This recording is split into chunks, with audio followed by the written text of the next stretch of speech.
Hello student, welcome to our channel study Mantra. इस video में हम प्रकाश के परावर्तन के बाकी बचे टॉपिक्स पे डिस्कस करेंगे और ये प्रकाश के परावर्तन का तीसरा वीडियो है। अब देखते हैं प्रतिबिंब। प्रतिबिंब क्या होता है? किसी भी वस्तु की सेम वैसी ही आकृति बनना प्रतिबिंब कहलाता है। जैसे आप दर्पण जब देखते हैं तो आपने देखा होगा कि दर्पण में जैसे आप है बिल्कुल वैसा ही आकृति दर्पण में बन जाती है, उसी को प्रतिबिंब कहते हैं। अब प्रतिबिंब कब बनता है? किसी बिंदु स्रोत। बिंदु स्रोत का मतलब है जहाँ से प्रकाश आएगा या जिस वस्तु से आएगा। तो किसी बिंदु स्रोत से आती हुई प्रकाश की किरणें दर्पण से परावर्तन के पश्चात जिस बिंदु पर मिलती हैं या जिस बिंदु पर आती हुई प्रतीत होती है उसे उस बिंदु स्रोत का प्रतिबिंब कहते हैं। तो यहाँ दो चीज़ है जिस पे थोड़ा डाउट होता है। पहली चीज़ बोल रहा है जिस बिंदु पर मिलती हैं, दूसरा बोल रहा है जिस बिंदु से आती हुई प्रतीत होती है। तो ये क्या चीज़ है, इसको हम समझते हैं। प्रतिबिंब के प्रकार। प्रतिबिंब दो प्रकार के होते हैं, एक वास्तविक और एक आभासी। वास्तविक प्रतिबिंब कब बनता है? ये अवतल दर्पण है, इसको ध्यान से देखिए। ये अवतल दर्पण है और ये सामने वाला इसका परावर्तक तल है और ये इसका बैक साइड है।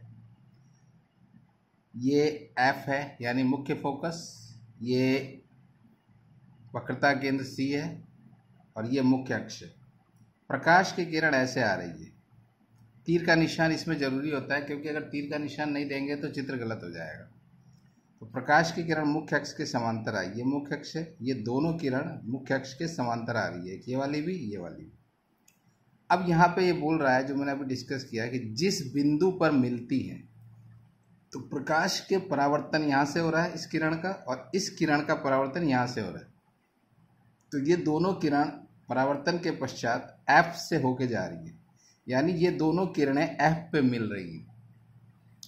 तो यहाँ पे जो बात की गई है कि जिस बिंदु पर मिलती हैं, अवतल दर्पण में प्रतिबिंब उसी बिंदु पे बनता है।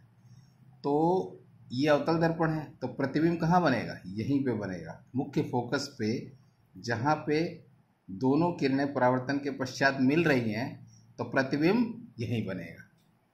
नीचे मैंने लिखा है, देखिए, प्रतिबिंब यहाँ बनेगा F पे यानी मुख्य फोकस पे, जहाँ परावर्तन के पश्चात किरणें मिलती हैं। अब आप एक चीज और है, आभासी प्रतिबिंब। ये क्या चीज है? तो आभासी प्रतिबिंब में ध्यान से देखिए, प्रकाश की किरण इसमें भी मुख्य अक्ष के समांतर आ रही है, ये मुख्य अक्ष है, और उत्तल दर्पण ये है। उत्तल दर्पण में F और C बैक साइड में होता है। तो किरणें आ रही हैं, ये भी किरण आ रही है मुख्य अक्ष के समांतर।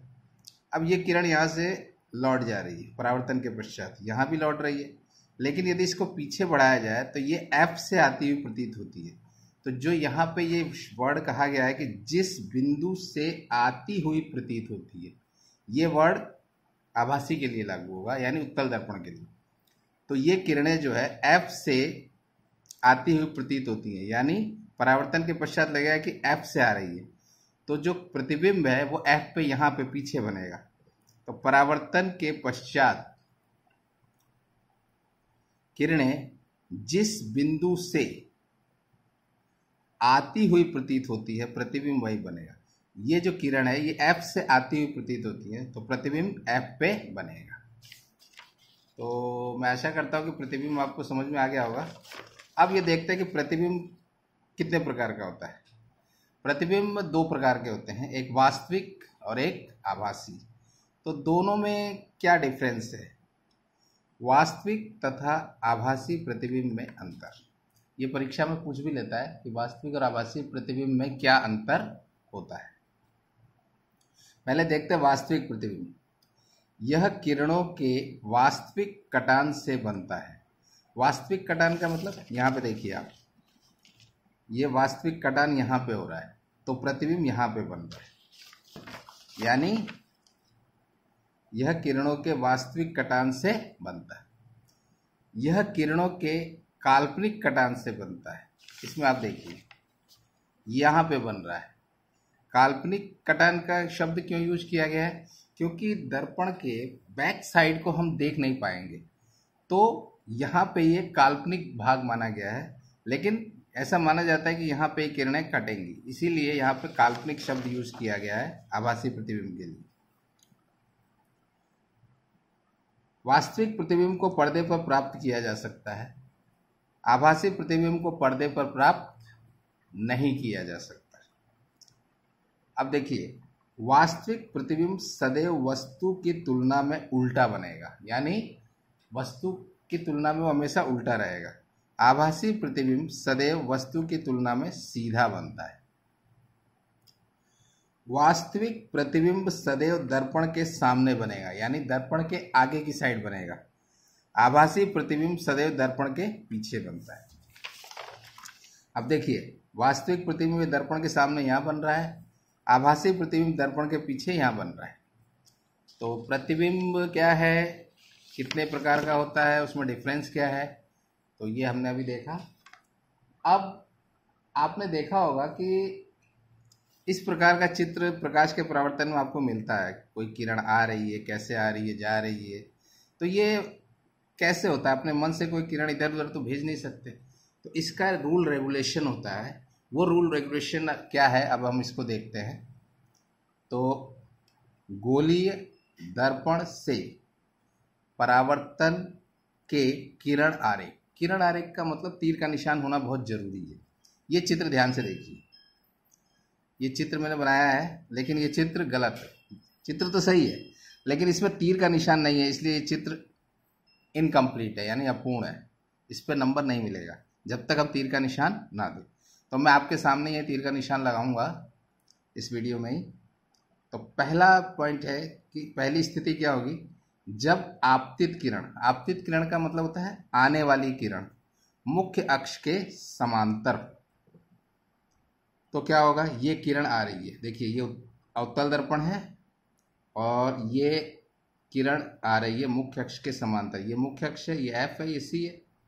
तो ये किरण आई, तो अभी हमने तीर का निशान नहीं दिया, तो ये इनकम्प्लीट है, और मैंने तीर का निशान दे दिया। ये किरण यानी अब दर्पण की ओर आ रही है। तीर का निशान जिस तरफ होता है उधर ही किरण मूव करती है।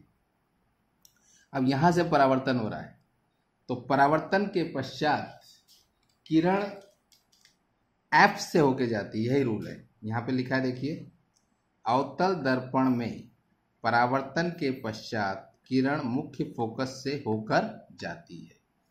कब जाएगी, जबकि वो मुख्य अक्ष के समांतर आए। तो इसमें तीर का निशान मैं दे रहा हूं। ये देखिए, ये आई किरण मुख्य अक्ष के समांतर, परावर्तन के पश्चात एफ से होके जा रही है। ये तीर का निशान दिया, ये एफ से होके चली गई। अब इसमें क्या होता है, किरण जो है इसमें भी मुख्य अक्ष के समांतर आ रही है, और परावर्तन के पश्चात ये ऐसे चली गई, लेकिन ये बैक साइड से देखेंगे तो ये एफ से आती हुई प्रतीत होगी। तो यहाँ पे इसीलिए लिखा गया है, उत्तल दर्पण में परावर्तन के पश्चात किरण मुख्य फोकस से आती हुई प्रतीत होती है। यदि हम इसके सामने खड़े हों तो ऐसा लगेगा मुख्य फोकस से आ रही है, लेकिन ये बैक साइड दिखता नहीं है, तो ये कल्पना ही रहती है। अब दूसरी कंडीशन क्या होती है कि अवतल दर्पण में मुख्य फोकस से होकर आने वाली किरण दर्पण से परावर्तन के पश्चात मुख्य अक्ष के समांतर लौटती है। तो मान लीजिए ये किरण मुख्य फोकस से होकर आ रही है, ये किरण ऐसे आई, ये मुख्य फोकस है, यहाँ से आ रही है। अब यहाँ से किरण का परावर्तन हो रहा है, तो परावर्तन के पश्चात ये देखिए कि किरण जो है वो मुख्य फोकस, मुख्य अक्ष, ये मुख्य अक्ष है, इसके समांतर लौट रही है। किरण मुख्य फोकस से आ रही है और परावर्तन के पश्चात मुख्य अक्ष के समांतर लौट रही है। अब उत्तल दर्पण में क्या होगा, उत्तल दर्पण में मुख्य फोकस की ओर आने वाली किरण दर्पण से परावर्तन के पश्चात मुख्य अक्ष के समांतर लौटती है। अब मुख्य अक्ष की ओर आने वाली किरण, तो ये किरण आ रही है और ये अगर इसको पीछे बढ़ा दें तो ये F की ओर आएगी। अब पीछे की साइड को हमेशा डैश डैश से व्यक्त किया जाता है क्योंकि ये पार्ट हमको दिखता नहीं। अब ये किरण आ रही है, परावर्तन यहीं हो जा रहा है इसका। परावर्तन के पश्चात ये भी मुख्य अक्ष के समांतर लौट रही है। ठीक है, तो दो कंडीशन हो गई। पहली कंडीशन में किरण मुख्य अक्ष के समांतर आ रही थी और F से जा रही थी या F की ओर से आती हुई प्रतीत हो रही थी। इसमें किरण F से आ रही है और परावर्तन के पश्चात मुख्य फोकस से होकर जा रही है। दो कंडीशन हो गई। एक कंडीशन और होती है किरण आरेख की। तीसरी कंडीशन क्या है देखते हैं। तीसरी कंडीशन है अवतल दर्पण के वक्रता केंद्र यानी C से होकर आने वाली किरण दर्पण से परावर्तन के पश्चात जिस मार्ग से आती है उसी मार्ग से वापस लौट जाती है। अब देखिए, ये अवतल दर्पण दिया है, ये मुख्य अक्ष है, ये F है, C है, वक्रता केंद्र C की ओर किरण आ रही है। इसमें दोनों तीर का निशान दिया हुआ है। ये किरण के आने का है, ये वाला तीर का निशान किरण के आने का है। किरण आई और इसी मार्ग से वापस लौट गई तो ये जाने का आगे दे दिया। अब उत्तल दर्पण में क्या होगा? उत्तल दर्पण के वक्रता केंद्र की ओर आने वाली किरण दर्पण से परावर्तन के पश्चात जिस मार्ग से आती है उसी मार्ग से वापस लौट आती है। अब इसमें देखिए, ये उत्तल दर्पण है, ये F, ये C। किरण ऐसे आ रही है C की ओर। ये देखिए, ये इसके आने का ये वाला चिन्ह है, ये वाला चिन्ह आने का। अब जिस मार्ग से आई उसी मार्ग से वापस लौटेगी तो ये इसके लौटने का ये वाला चिन्ह, ये वाला हो गया। तो तीन नियम है इसमें। पहले मुख्य अक्ष के समांतर आती है, दूसरे में मुख्य फोकस से होकर आती है, तीसरे में वक्रता केंद्र से होकर आती है। यानी दर्पण में इन तीन पोजीशन पे ही चित्र बनेगा। जो अवतल और उत्तल दर्पण के लिए प्रतिबिंब का जो आप चित्र देखते हैं उसमें ये तीनों नियम के अनुसार ही चित्र को बनाना है, किरण आरेख को। तो अब किरण आरेख जो पोजीशन है उसको तो हम अगले वीडियो में देखेंगे, लेकिन उसमें क्या क्या चीज़ होती है उसका हम इसी पे थोड़ा डिस्कस कर लेंगे, ताकि जब अगले वीडियो में मैं उत्तल दर्पण और अवतल दर्पण के प्रतिबिंब का पूरा चित्र आपको समझाऊंगा तो उसका खाका मैं अभी खींच दे रहा हूँ, इसमें क्या क्या चीज़ होती है। पहला तो किरण आरेख का रूल का फॉलो करना है हमको उसमें। अब देखते हैं कि और क्या क्या चीज़ हमको जानकारी उसमें होनी चाहिए। पहला, अवतल तथा उत्तल दर्पण द्वारा प्रतिबिंब के बनने का किरण आरेख। पहली चीज, किरण आरेख में तीर का निशान जरूर होना चाहिए। अगर वो नहीं है तो आपका चित्र ही गलत हो जाता है। अब फर्स्ट कंडीशन क्या है? वस्तु को बिंब भी कहते हैं, हमेशा दर्पण के सामने होगी, यानी वस्तु हर हालत में दर्पण के सामने होगी। दूसरी चीज है, अवतल दर्पण से प्रतिबिंब बनने की कुल 6 स्थितियां हैं। टोटल 6 पोजीशन होंगी, जिनमें 5 में प्रतिबिंब दर्पण के आगे यानी सामने बनेगा तथा 1 में प्रतिबिंब दर्पण के पीछे बनेगा। तो 5 स्थितियां, ये सब डिस्कस अगले वीडियो में करेंगे, लेकिन एक वो स्थिति कौन सी है? अधिकतर ये अपवाद होता है तो इसलिए अपवाद वाला ही ज़्यादा पूछता है बोर्ड में, तो इस एक स्थिति पे ज़्यादा फोकस रखिए आप लोग। अवतल दर्पण में जब वस्तु ध्रुव P तथा फोकस F के बीच हो तो प्रतिबिंब दर्पण के पीछे बनेगा। यानी ये कंडीशन होती है वो कि वस्तु ध्रुव और मुख्य फोकस के बीच हो तो प्रतिबिंब दर्पण के पीछे बनेगा। अब उत्तल दर्पण में कुल 2 ही स्थितियां होती है, इन दोनों में प्रतिबिंब दर्पण के पीछे बनता है।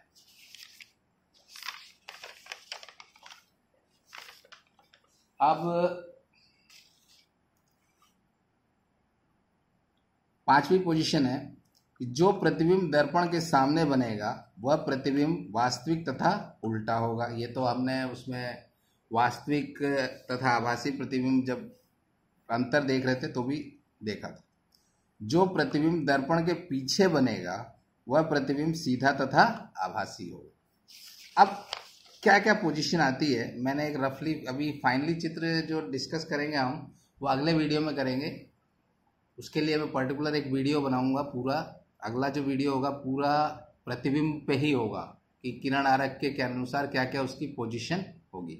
लेकिन वो पोजीशन कैसे होती है इसको हम डिस्कस करते हैं।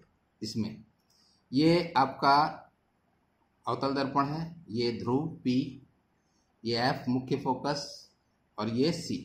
अब देखिए होता क्या है, वस्तु मान लीजिए अनंत पे, पहली पोजीशन क्या होगी कि वस्तु अनंत पे।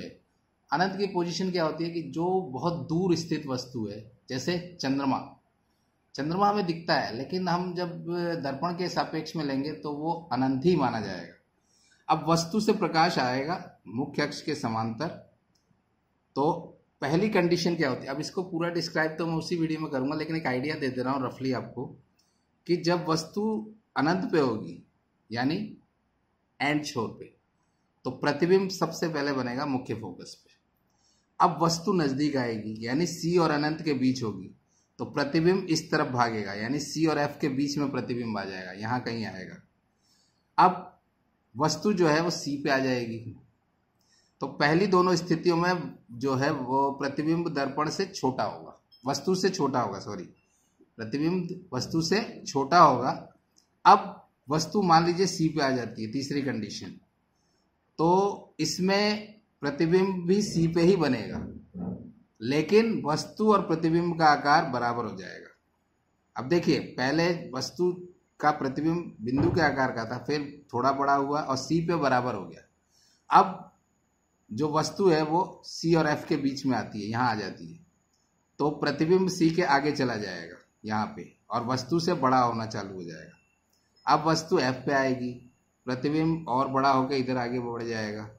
फिर अब 5 पोजीशन हो गई, इन सब में प्रतिबिंब दर्पण के आगे बन रहा है, लेकिन ये छठी पोजीशन जब वस्तु F और P के बीच में यहाँ कहीं होगी, तो प्रतिबिंब जो है अब आगे नहीं बन सकता है, क्योंकि जो लास्ट पोजीशन मैंने बताई थी F पे जब वस्तु होगी तो वो प्रतिबिंब अनंत पे बनेगा, तो अनंत से अब बैक आएंगे और ये जो प्रतिबिंब F और B के बीच में जो वस्तु होगी, F और P के बीच में जो वस्तु होगी, प्रतिबिंब इस पोजीशन में दर्पण के पीछे चला जाएगा।